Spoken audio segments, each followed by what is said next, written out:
Hello guys, this is the continuation of the HTML5 series. So in this tutorial, we will learn about SVG, another exciting feature that HTML supports. So let's get started. What is SVG? So SVG stands for Scalable Vector Graphics. SVG is used to define vector-based graphics for the web. So we can say that SVG is tailor-made for web applications and to suit the modern web designing. SVG defines the graphics in XML format. So any tool that can interpret XML can interpret the SVG documents as well. SVG graphics do not lose any quality if they are zoomed or resized, thus making them the prime candidates for higher quality images. Another thing is SVG is a W3C recommendation also. So what are the advantages of SVG? SVG has numerous advantages over traditional graphics format. One of them is SVG images can be created and edited with any text editor.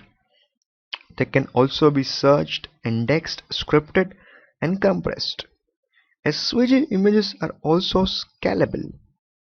And as we have previously stated that SVG images are zoomable without any degradation. So what are the differences between SVG and Canvas, and who is the clear winner among them?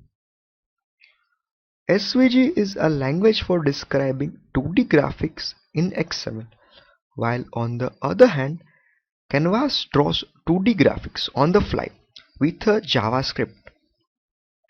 But Canvas doesn't support JavaScript-based event handling, while SVG supports JavaScript-based event handling.